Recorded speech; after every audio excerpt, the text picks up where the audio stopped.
How you doing, everybody? It's movie retrospective time once again. Doing a weird-ass one today. Yeah, Man Who Fell to Earth. The Man Who Fell to Earth. Yeah. I was actually kind of excited to see that they had added this one on... We watched it on Amazon Prime, right? It's on Amazon Prime. Like, if you have Amazon Prime, you can watch it for free. I've never seen the uncut version. This is like an uncensored version. This is, yeah, because I think I saw they this... cut a lot of nudity out of the one that I saw. They did. Well, honestly, like, when I looked it up, because the version I saw this probably when I was in my late teens or early 20s, and I was like, wow, that was a weird-ass movie. Because, like I said, I was really into David Bowie. Kind of a downer, actually. I wanted to see it. Yeah, so it's like a really weird movie, but I remember kind of liking it, and I was like, oh, we really need to revisit that. Now, the version that I saw back then, and I think the version that was making the rounds, like, theatrical, was the theatrical cut, and it's actually like 20 minutes shorter. Probably better. Than, not really, because I think that the reviewers at the time, if you think like the uncut one, which is, 2 hours and 20 minutes or something like that? Yeah. It's 140 minutes. If you think the uncut one is like incomprehensible, from what I hear, the theatrical cut is even more incomprehensible because they take like a lot of stuff out. Right. So the one that they have on Amazon Prime now is actually like the director's cut, the full cut one. Yeah. But I think originally I saw it in its cut version, which had 20 minutes trimmed out of it, which was mostly, like I said, I'm pretty sure that one scene near the end, which we'll get into. I'm pretty sure that was part of what was taken out. But they must have taken out more than that because that wasn't 20 minutes long. But yeah, so this... Okay. The backstories to the supporting characters, which you don't really have to know. Like that's true. Dude bagging all the young students. All the 18-year-olds. You don't really need to know that. There's a bunch of shit you don't need to know. You don't need to know the backstory of the CIA guy. You could tell this is adapted from a book. Because it would have played better in the book, but it doesn't movie very well. Kind of like how Dune doesn't make a good movie. To make Dune right, it needs to be like a trilogy of movies, which is I think what they're going to do now, or at least 2. And this story is meant to be told in novel form. You can tell. Although I haven't read the novel, like the novels by Walter Tevis that came out in 1963. From what I've heard, the movie adaptation isn't all that similar to the novel. I don't even know if I'd go so far as to say it was just like an in-name only adaptation. Yeah. But from what I've heard, the movie and the novel really don't have much to do with one another, other than being like the very same other than it being like just very general. Generally the same plot. But, if you didn't know, so this was directed by Nicolas Roeg, who, is a very arty-farty kind of filmmaker, very experimental filmmaker, probably best known for Don't Look Now, which is one of my favorite horror movies. That came out in 1973. And he did Performance with Mick Jagger, which I saw a long time ago, but I'd have to, rewatch that one, too. This one came out in 1976. And it's interesting because David Bowie being in this was really before David Bowie. This is David Bowie's first acting role. Like, he had been trying to get into acting, but he wasn't, like, a megastar at this point. And I know that if you didn't grow up in the 70s, like, maybe it's hard to imagine that now because David Bowie is, like, everybody knows David Bowie. But back in the 70s, he was still... This was an era where he was still kind of... He was known, but not... Yeah, I mean... David Bowie didn't get famous until the very early 80s when the Let's Dance album came out. Come on. When you had Let's Dance and freaking Modern Love, that's really where he became a household name. Before that time, only people who were kind of connoisseurs knew who David Bowie was. Yeah. But he was way ahead of his time. I mean, and even in this movie, he does a lot of shit that is ahead of his time, the way he looks and what he's wearing. He was almost kind of like the original cosplayer in a way. He would dress up as things. He faked his way into being a damn rock star. His first big album was about a dude who wanted to be a rock star. And he just kind of faked it until he made it because he was extremely talented. And he was good looking. David Bowie's really good looking. And he had a really good... Well, I wouldn't say good looking. He was magnetic because he looked so alien. But he looked good. And he had really good taste in things. Fashion and clothes and stuff, especially for his time. And on the back of his talent and on the back of his ability to play people too, he built an empire. And one of the richest guys in music to have ever lived, And he didn't make that movie in music. He made it in real estate. I mean, and art. But, art dealing is a euphemism for laundering other people's money. But, yeah.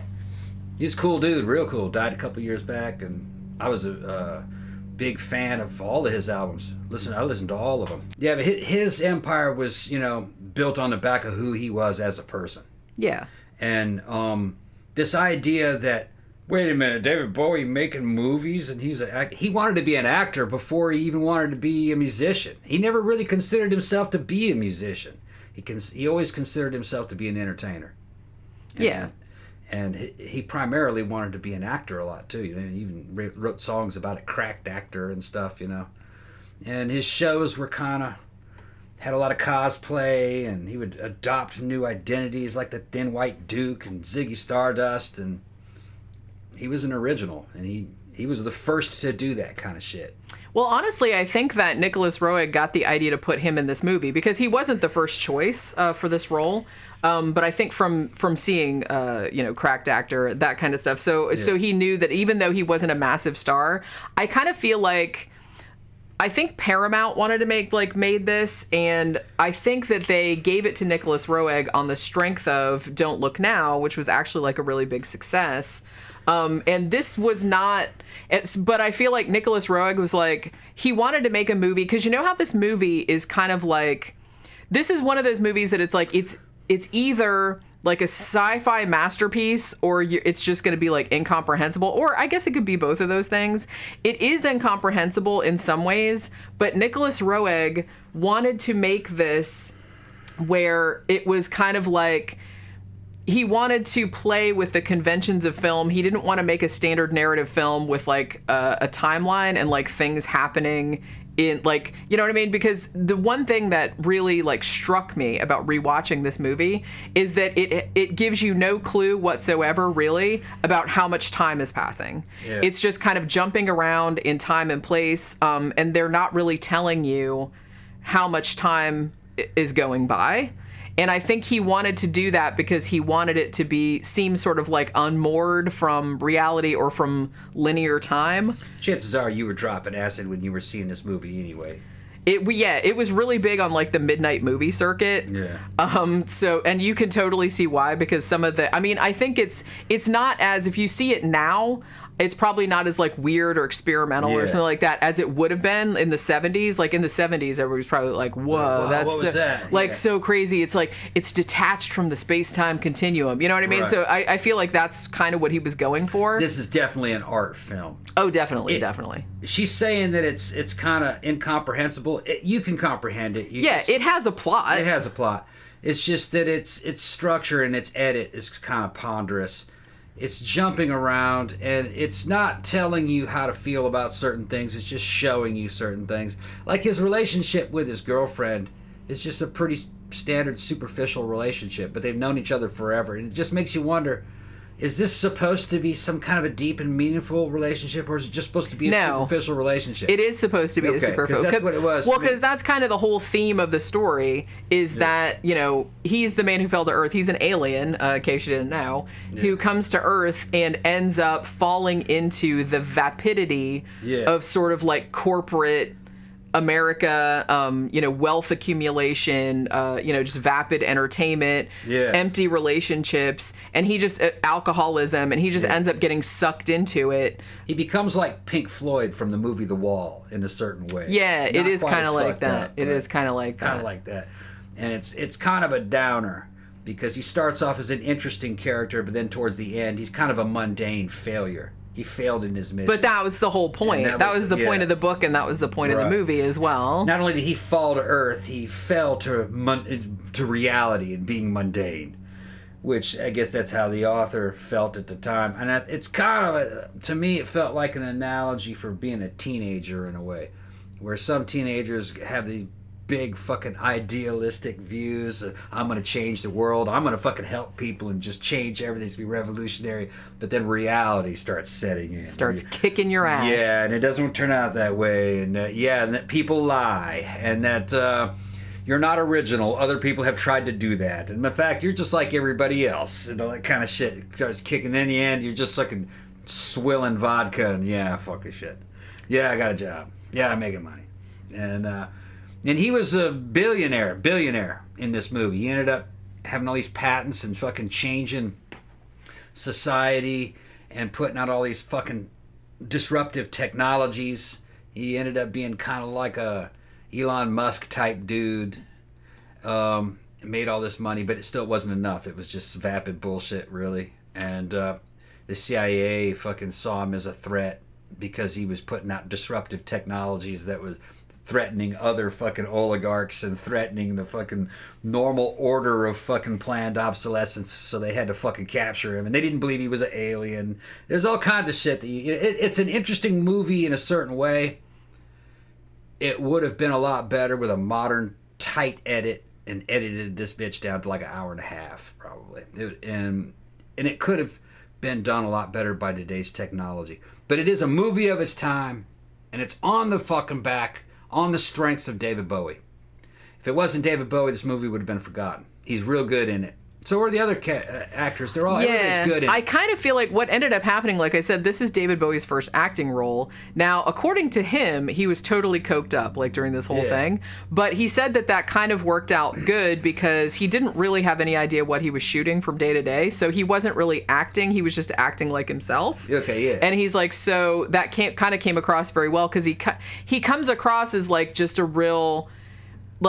almost like a Howard Hughes type, where he's just kind of like real reclusive and secretive, and he's like very soft spoken. Yeah. Well, Hughes was like this. They probably used him as a model. Yeah. Maybe. But so the story of it, and like I said, there is a story, there is a plot. It's just this is a very strange.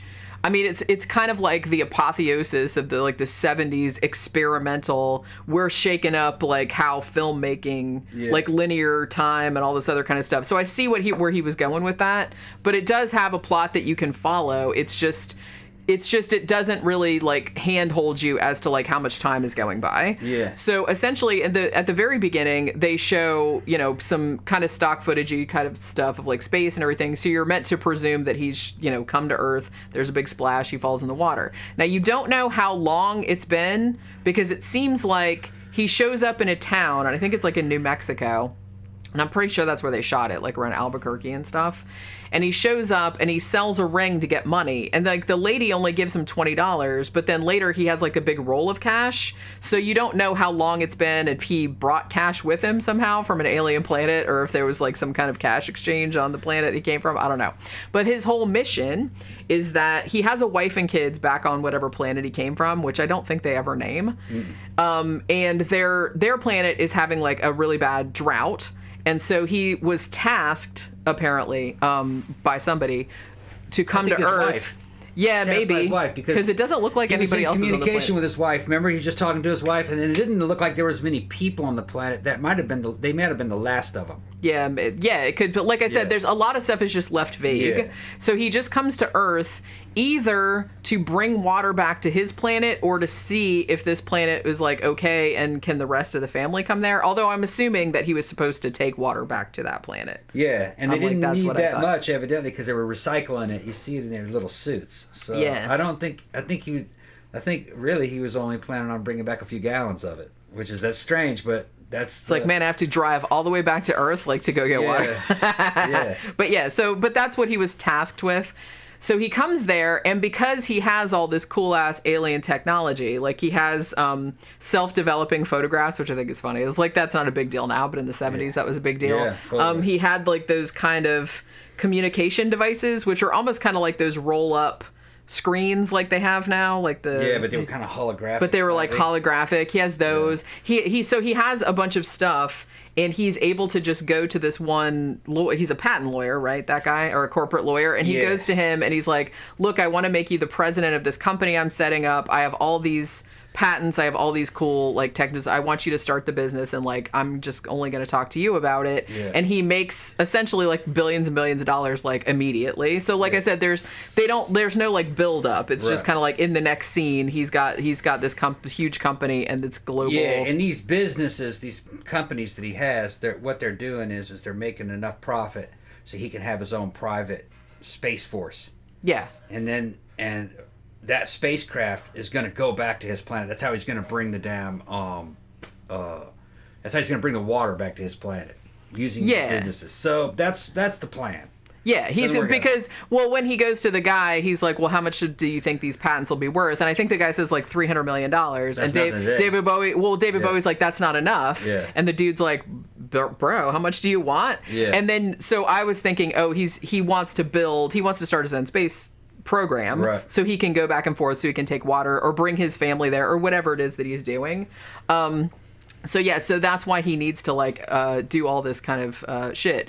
But as that happens, it's like it gets like really successful. He makes shit tons of money.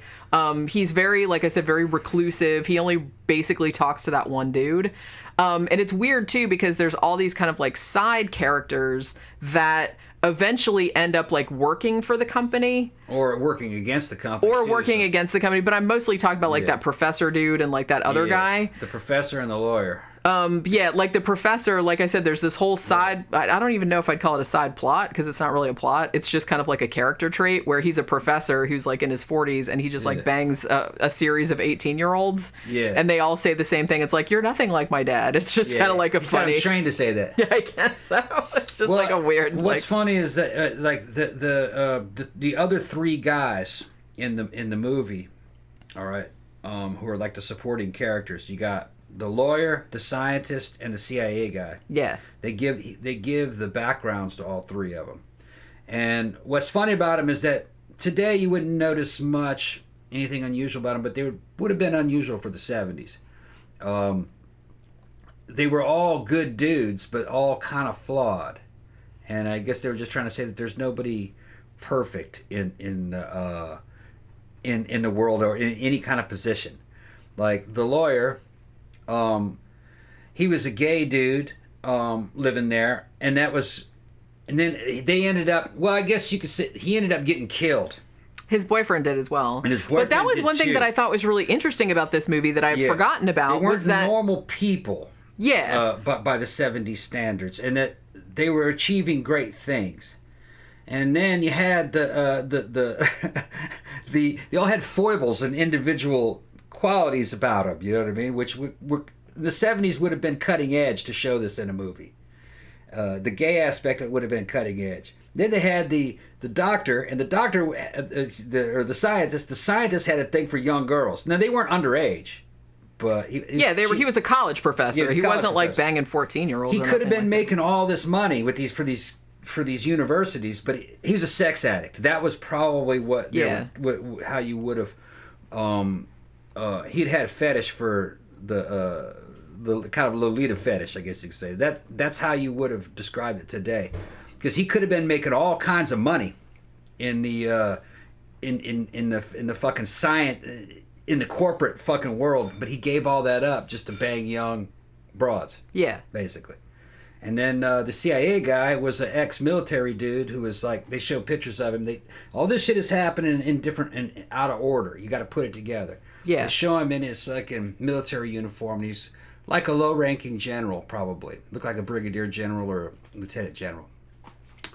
And he's made it. He's rich. He's a fucking black dude. He's got this really fucking hot white wife and a mixed family.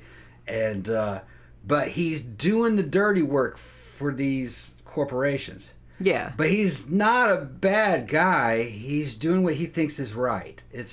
They're just interesting characters. And these would have been very kind of... It wasn't usual to show that kind of stuff in the 70s, that someone can have dualism, that he's a good man, but he's kind of has to do bad things for a living, to serve a greater good. Because they were afraid, other competing corporations as well as perhaps the government, they don't really specify, but is worried about David Bowie's company because he's coming out with all this amazing technology and kind of disrupting the economy in the sense, like you said, the whole planned obsolescence thing, because that was something that went on a lot in the 70s. No, what I was gonna say a while back was that the portrayal of the lawyer being in a committed relationship with another man and them not making a joke about it or not even drawing attention to it. Yeah. I had actually forgot about that kind of. I was like, wow, that was like really really ahead of its time for the 70s, where no one commented on it. Nobody was like super swishy, because like in the 70s they always had to like go over the top. Like even in some movies like Blackula and stuff like that, where it's like they all had to be like, oh my god, girl. They all had to be like that. It's like it was almost like played for laughs, whereas this was played like completely normally, the way it would be played nowadays. And I was just like thought that was like so. And it really wasn't underscored. You had to read it in between the lines that they were a couple. Yeah, nobody even said. I didn't realize it until the time that I didn't realize that they were a couple until they got killed. Yeah. And I was like, oh, I didn't realize that those two dudes were a couple. Yeah, because they didn't like overplay it, which like they just made it seem like completely normal, which, like I said, was really ahead of its time for 1976. I don't think I saw another movie like that. And then the black dude, who was, you know what I mean, played by Bernie Casey, by the way. Yeah, he does a fucking great job. He wasn't playing the fucking butler or the shoeshine boy or anything. The motherfucker's the damn intel warlord. He's running all this shit. Yeah. And that was pretty cool. You know what I mean? Because that's probably how it really would have been in the 70s with a dude like that. You know what I mean? There's all these fucking powerful CIA guys and shit fucking confirmed with him and clearing it. But he's got this fucking vast military background and all this fucking professionalism and shit. And he's great, showing good leadership signs and shit. He's basically kind of like a James Bond. Yeah. Like a military version of James Bond. Which would have been an unusual casting decision for the 70s. Yeah. You know what I mean? They would have put a fucking white James Bond dude in there, but no, it's a black dude. Yeah, and like I said, it made it a lot better. And they don't, but it's not. But they don't draw attention to it. Nope. They don't. Just like they don't draw attention to like the gay couple. You know, like you said, you didn't even really realize it until till the end. And I just thought that was really, like I said, that was really, really ahead of its time. Yeah, because me having a military background, I'm telling you, that's the way it really is. Yeah, that's the way it really is. Fucking, it's a meritocracy. It's not about what color you are. Motherfucker was a badass. He was in charge. Yeah. And the other guys are like, yeah, yes, sir. Yeah. But I think that the fact of, Bernie Casey's character being a black guy, like the lawyer being, in a gay relationship, I think that whole thing was kind of like underscoring, even though, like I said, it's not super obvious because of the way the movie is edited together. I think that was kind of underscoring the whole theme of the movie, which, like I said, the alien, David Bowie, whose name is Thomas Jerome Newton, by the way. I don't know if that was his alien name or just the name that he took when he came to Earth. But him just being this kind of like amazing, interesting person with all these cool ideas, who made all this money. But then like he's sort of by Earth life, the vapidity of it, the wealth accumulation, he just kind of gets ground down to a point where he just becomes mundane like everyone else. Like he gets in a relationship with Mary Lou, who's played by Candy Clark, who prior to this had been in American Graffiti, and she was in a shit ton of movies later. She's just like works at a motel that he stays at or something, and they just kind of end up in this relationship. And in some way, it's not her fault that he ends up like that, but because she's just kind of like a regular working class girl, she loves her gin, and so he just kind of ends up falling in with her. They move in together, like he just sits there watching TV and he starts drinking, and so it's almost kind of like he's descending into just this kind of like mundane lifestyle, but it almost kind of like sucks him in. Well, so do all the other guys, didn't you notice? Yeah, that's what I'm saying. Yeah, the black dude towards the end his hair was all gray. He was still doing the job, but he just wasn't into it like he was before. And just, and same thing with the lawyer and the scientist. So time had taken its toll on all the characters. Yeah. Which that just goes along with the theme of the movie, that the world just sucks you down, grinds you down. Yeah, and it's just like everything that was individual or interesting about you, just kind of slowly gets worn down over time. That really does seem like one of the main themes. Which I don't agree with it. No, it's not. That's not the way life. Me and Jenny are fucking. Jenny's coming up in her 50s. I'm in my 50s, and fucking no, you can remain relevant for a long, long time. I know what they're talking about. People aged faster back then. and the world beats you up a lot harder back then. Yeah, and I do kind of feel like, I mean, obviously, I don't think the movie's saying that happens to everybody, but they're saying it can happen. They're saying it can happen even to the most interesting, even from like a dude that's like an alien from another planet. Yeah. And it's like things happen to him over the course of the movie where, like I said, he ends up in this relationship with, I mean, she's a lovely girl, and she's not like a shithead or anything like that, but she's just kind of like a regular person. Small town girl. A small town kind of girl, and she's like from Oklahoma or something, and it just shows how like easy it is to kind of get sucked into an easy lifestyle that's not all that challenging. And as the movie goes on, he picks up some of her bad habits, like drinking. He gets like even more secretive, and it's just kind of like he just wants to sit around watching TV, even though he's yelling at it like it's just this vapid thing that's like not telling you anything or it doesn't mean anything, but he still can't stop watching it. So it's kind of like that. And then as it really goes on, like toward the end, because at one point, I guess he has like a fake skin. They don't really like go into this very much, but I guess he has like a fake human costume essentially, which biological tissue, which I think is like some kind of biological thing, because at some point when he wants to show Mary Lou, his girlfriend, like what he really looks like, he actually goes in and like kind of cuts his nipple and like pulls everything off, and then he doesn't have nipples and he doesn't have genitalia, and he just has like these crazy like yellow cat eyes, and no hair and no eyebrows and shit like that, so he's like really freaky looking, and which David Bowie pulls off really well. But as time goes on, it seems like the longer he's on Earth, and and his wife and kids are still back on that other planet, presumably being like, gee, wish he would come back with that water, because they don't presumably die. They must have, because it had been, they show like through the aging of all the characters, like Mary Lou like ends up getting kind of like pudgy and gray haired and shit like that. So it's several years, but he doesn't get any older. But as time goes on, it seems like they're doing like an experiment on him where he's telling him, hey, look, I'm an alien, and he wants to take the contacts out, but then they x-ray his eyes and it like fuses them. So it's almost kind of like it was taking him from extraordinary to ordinary. Yeah, it gets to the point where he can't take the human suit off. Like he can't take the human suit off anymore, so he's like not an alien anymore. So like I said, everything interesting about him has been kind of like whittled away by the lameness of the world at large. I kind of feel like that's sort of the message of the movie.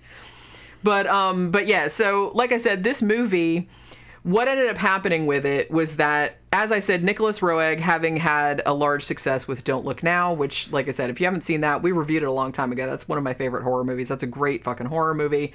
So they, that was successful, so they gave him money to do this, to an adaptation of the novel. Nicolas Roeg decided, hey, I'm going to shake some shit up, and he made this, and the Paramount was like, we're not paying for that, because that wasn't what we wanted. And the British production company, because I think this was actually an entire British production company, entirely British crew, even though they shot the whole thing in the United States, in New Mexico. So the British production company had to sue Paramount to get some money back. And I guess it ended up going to the smaller production company in the U.S. that cut 20 minutes out of it. Probably a lot of that 20 minutes was that scene near the end where Mary Lou, who, she's older now, and she comes to visit him in this facility they locked him away in.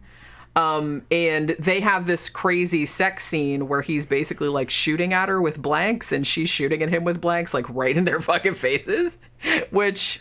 Yeah, he shoots a blank on her tongue. Like right in her face. Yeah, I didn't see what kind of pistol it was real clear. I think it was like a 4.55 Webley, and I fucking...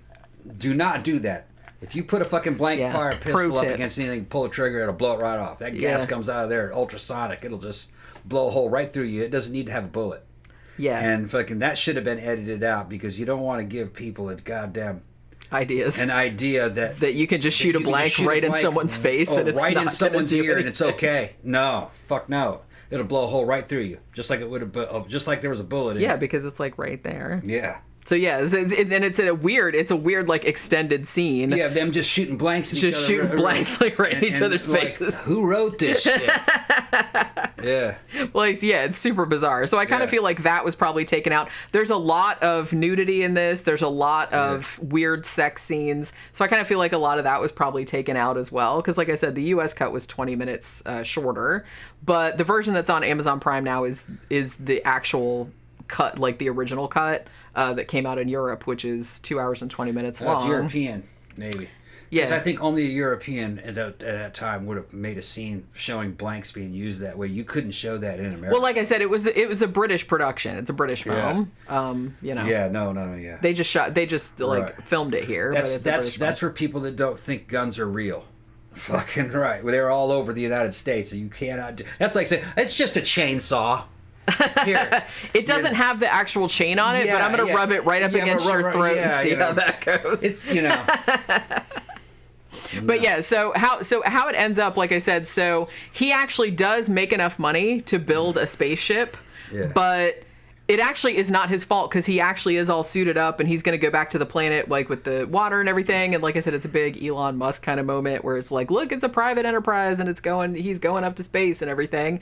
And it turns out that his driver was a mole, right? From the CIA other company people that were like working. So they actually kind of waylay him. They like kidnap him and then they lock him in this facility and they basically just like do experiments on him and keep him drugged and keep him drunk, like, you know, and just to keep him out of trouble.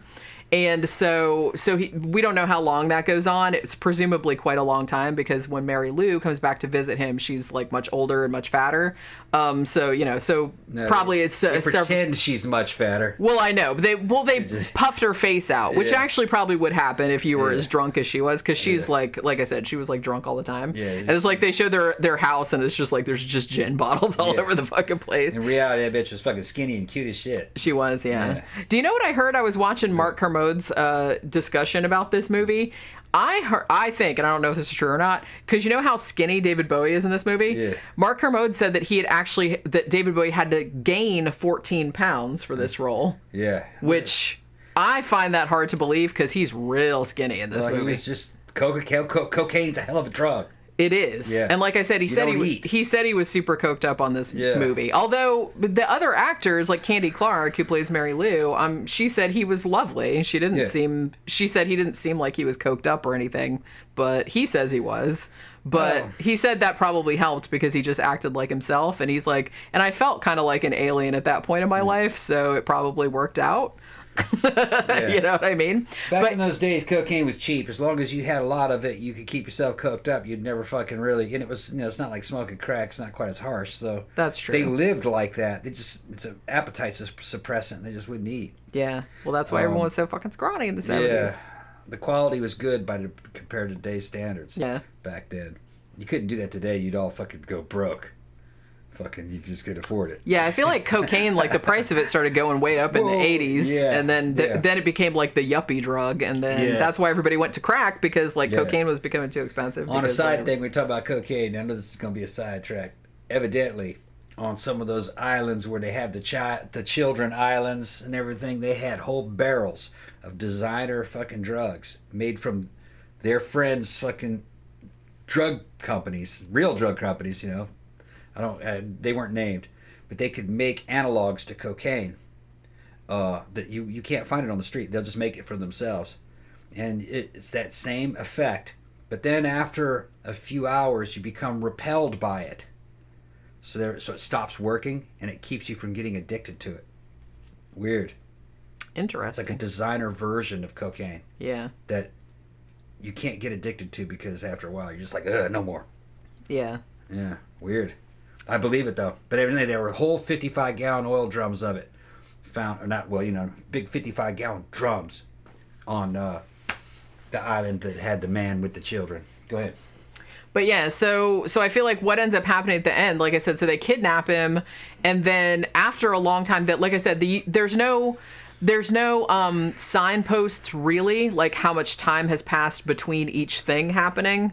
Because sometimes, like I said, he lands and then suddenly he has a big wad of cash. You're not really sure where he got that from or how long it's been since he landed or whatever. So it jumps ahead a lot. So it's almost kind of like this weird, like disjointed. Like I said, you can follow it if you're paying attention, but you really have to be paying attention. So he's at this facility or whatever with all these people studying him for a really long time. But then I guess it's been so long that everybody, like, nobody works there anymore and they like forgot about him.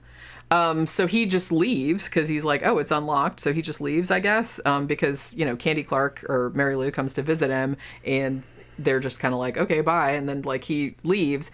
And then he ends up going and making an album, like becoming a rock star, because he makes this album with, like, alien messages on it. So, because he hopes that his wife will still hear it somewhere, even though presumably she's dead. I mean, they do show a scene where her and the kids are dying of thirst, but you don't know if that really happened or if he's just picturing that. Yeah. Because it's been a really long time, but we don't know what their lifespan is, because obviously many, many years have passed because everybody else in the movie is way older, but David Bowie still looks the same.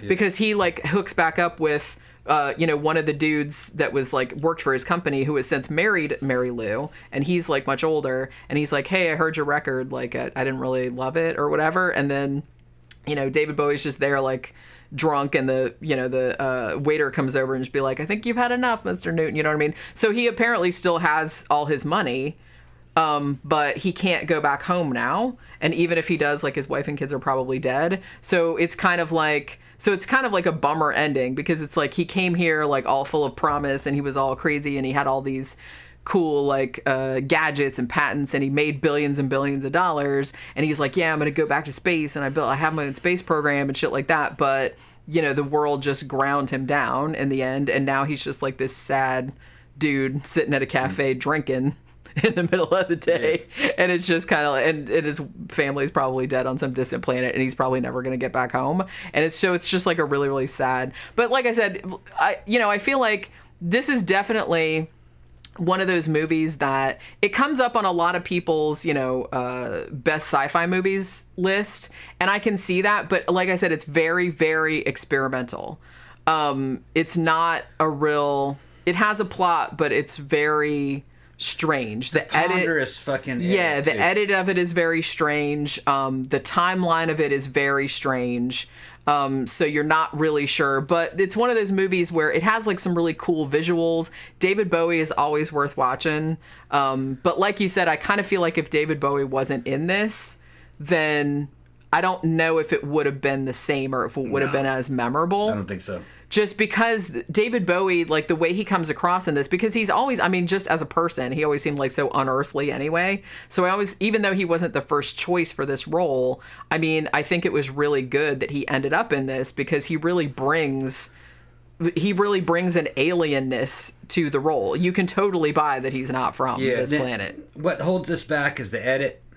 Nowadays, you'd have to have a lot peppier edit, with a lot more excitement in it and drama, and like, well, is he going to get out? Is he going to get it done? But that would eliminate a lot of the movie, because it's kind of a simple story. That's the problem. Another thing that's about it is that it tries to weird you out with things that today would be pretty commonplace. Yeah, he's an alien. Which isn't his fault, isn't the movie's fault, because that time has passed. Yeah. Yeah. And that's the thing. And that's kind of the shitty thing about, like, seeing a lot of things from the 70s, which, like I said, in the context of the 70s, this was actually, like, kind of mind-blowing, because a lot of the shit that was in this movie hadn't really been done or hadn't been done in that way before. But because so much stuff came afterward and everybody's seen that, the threshold changed. Yeah, so it doesn't seem as experimental or as crazy or arty or something like that as it did back then. And I didn't even see this because obviously I was only 4 when this came out, but I probably saw it. I feel like I probably saw it in the 80s, and I remember thinking it was pretty weird then, like, and not what I was expecting. And I'm pretty sure that I saw, like, the cut up version, like, with the 20 minutes cut out of it. Yeah, like the idea that a guy is actually an alien dressed up as a human. That's not that weird. The idea that a guy makes enough money that he buys his own space program. They got dudes that do that. That's what I mean. In the 70s, that was like, holy, that was a big deal. A dude has his own space program? That's no way. That's not possible. But yeah, it is. We can now know that is possible. And that they could do it better than NASA. A lot better than NASA. Do you know that Michael Fassbender, playing David in Prometheus, used this character, like David Bowie's character, as kind of like a linchpin or or jumping off point for what he was doing. In this, so he said he used that as inspiration, which I thought was kind of interesting. But so as weird as this movie is, it has had like a really large cultural impact. There have been like other movie references to it, to that character, all kind of shit like that. So whether you love the movie or not, it's definitely culturally relevant. And like I said, especially for the time, some of the stuff they put in this movie in the 70s, I was like watching it again, I was actually really surprised at how like ahead of its time it was. Also, I think the Guns N' Roses video, Welcome to the Jungle, I think they used like some kind of imagery homaging this movie from there too. Oh, and I was watching this interview with, I guess in the 2015, somewhere around there, they actually did an off-Broadway musical called Lazarus, which was based on this. And Michael C. Hall, the dude that plays Dexter, plays the David Bowie character because he's real into like off-Broadway. He was in Hedwig and the Angry Inch and a bunch of other stuff.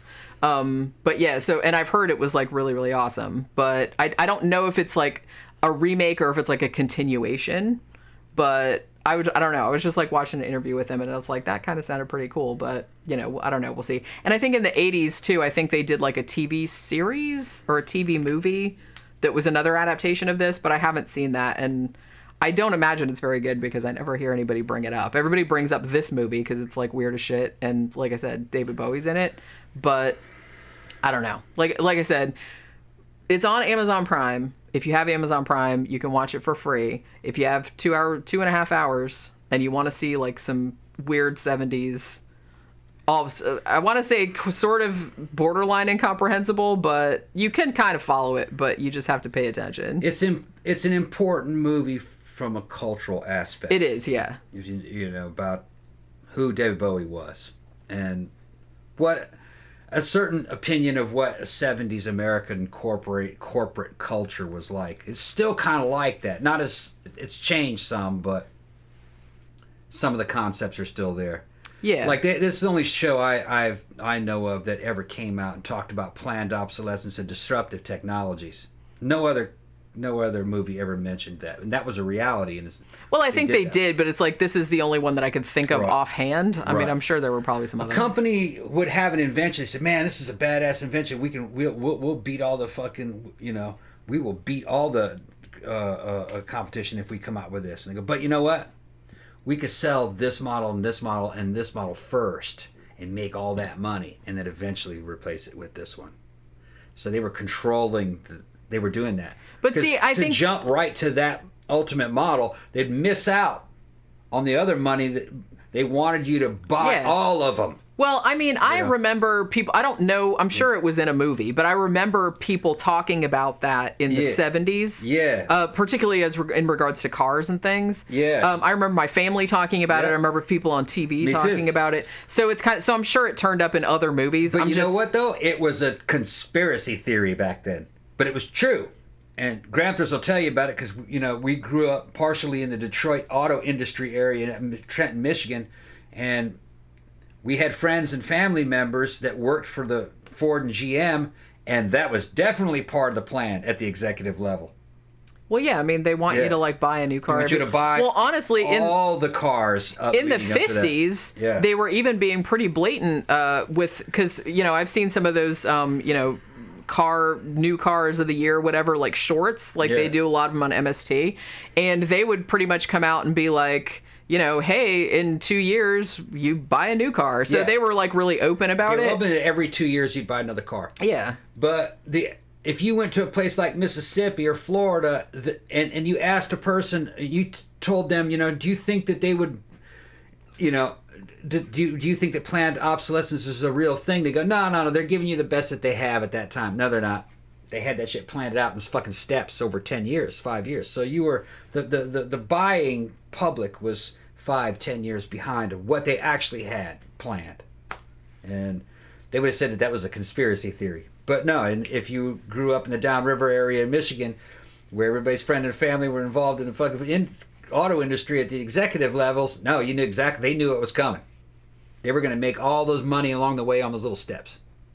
Yeah, so that was kind of a big plot point in this movie, was that because he came from outer space and he had like all this kick-ass technology. He was fucking all that and up. he was fucking everything up, so they had to like take him out. Disruptive technology jumps way ahead and makes everybody obsolete, and all these people that have money and power in the banking system get pissed. And then they send the governments after you. Which lets you know that oligarchs run the government. The government only serves the oligarchs. That's like their lapdogs, and that's exactly... They talked about that too, and that was true. Also, 2 fun facts in this is that apparently Christopher Nolan, when he was making The Prestige, wanted to cast David Bowie as Nikola Tesla because specifically of his role in this movie. Because he said Nikola Tesla also seemed like a man out of his time or who'd come from outer space. Also, and I didn't even realize this when I was watching the movie, you know Candy Clark, who plays Mary Lou? Yeah. She also plays the alien wife. Oh, I didn't realize that. But I didn't realize that because she has so much, like, she looks like an alien, so I didn't even realize that was her. But that is also her. Thematically, it made sense. He had an Earth wife and an alien wife. Because I think she even says to him at one point, like, asks about his wife and is like, is she anything like me? And he says no. But that was the same actress. Then she asked her, what about the children? And she goes, what about your alien children? He goes, they're just like children. They're exactly like children. That line made me laugh out loud. Because she was asking what his children were like, and it's like he almost seemed like he didn't even understand that question. He's like, they're just children. Children aren't like anything. They're like children. Well, he said they're exactly like children. That just like made me laugh. I just really liked that line. But this is a weird ass movie. If you are into sci-fi at all or into like experimental 70s movies, then you owe it to yourself to check this one out. Like I said, it's an easier movie, I think, to appreciate its cultural significance rather than enjoy it, because it's a very strange movie. But I definitely think that if you're into film at all, particularly sci-fi, you should probably see it, because it did have a lot of things in it. Is it a good movie? Relevant. No, it's not a good movie. It's well shot. It looks cool. David Bowie looks great. There's a lot of good acting in it. It's got a weird fucking edit. There was a bunch of shit they could have done, but I guess couldn't afford it. It could have been done a lot better. But even if you trimmed it down into something a little more streamlined, I think a lot of the movie would have been gone at that point, because the story isn't that complicated. It's more like an experience than it is anything else. Yeah, I think that's a good way of putting it. It's not a good movie, but it's an important movie. I guess that'd be the way to say it in a certain way. And I don't know if I'd say it's not a good movie. I'm just saying it's not one that you'd like put on to like just sit back and enjoy. No. It's more like an intellectual exercise. Kind of, yeah. It's shot well. Yeah. It looks cool. It's got a lot of cool interior and exterior shots. The acting's pretty good. Everybody looks fucking good, and it's got some really good ideas. So the quality's high. I'm not saying it's low quality. The quality's pretty high. It's definitely a 70s art film. Oh yeah. That's a strike against it, because those things fucking suck. They just fucking did.